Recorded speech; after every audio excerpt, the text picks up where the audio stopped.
Apa kabar teman-teman semua ya? Kemudian sehat-sehat semua ya. Kita akan cerita, tema kita kali ini adalah penyakit tajuk atau Crohn disease ya pada kelapa sawit. Nah teman-teman semua, bila kena tanaman ini, maka ini penyakit yang genetik atau penyakit turunan atau penyakit apa begitu ya. Nah ini ada yang minta, ini Pak, banyak sawit yang kena penyakit ini ya Pak, ini ada solusinya atau tidak dari NASA. Nah demikian yang kita jawab ya teman-teman semua.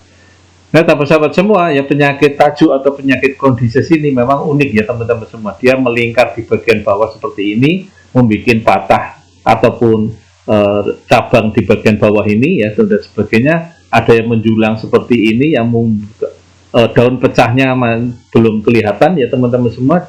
Kemudian nah ini ada patah ya, ada tajuk yang patah dan seterusnya yang melingkar seperti ini, tidak seperti kuat ke atas gitu ya teman-teman semua ya.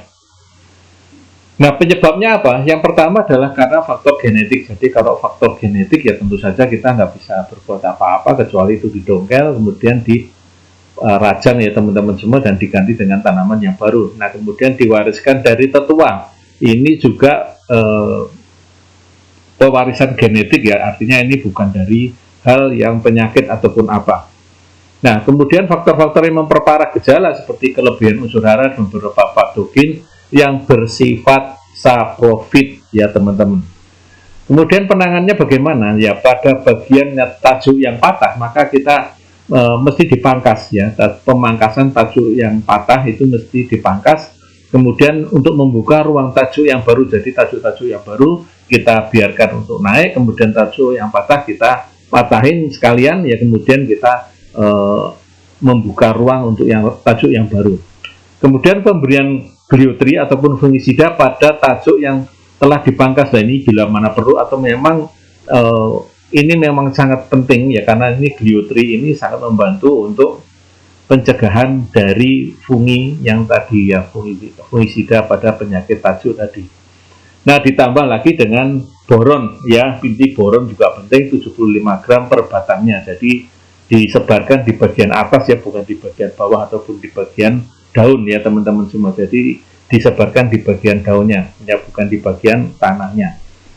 Nah jadi kita kalau melihat tanda-tanda ini ya, ini tandanya akan pelepahnya ataupun menggulung dan daunnya itu akan menggulung dan karangan titik tumbuhnya ya, atau terkena penyakit genetis ya, atau namanya penyakit Crohn disease ya. Ini mesti ada pencetusnya, yaitu misalnya penggunaan herbisida sistemik ya. Jadi hindari sifat herbisida yang bersifat sistemik. Jadi hindari penggunaan herbisida yang bersifat sistemik. Kemudian terapinya dengan apa? Dengan supernasa 50 gram dengan POC nasa dan hormonik. POC nasanya 2 tutup, hormoniknya 1 tutup ya, ditambah dengan NPK 1,5 gram per pohon ya. Jadi ini 1,5 gram per pohon. Jadi supernasa itu 50 gram.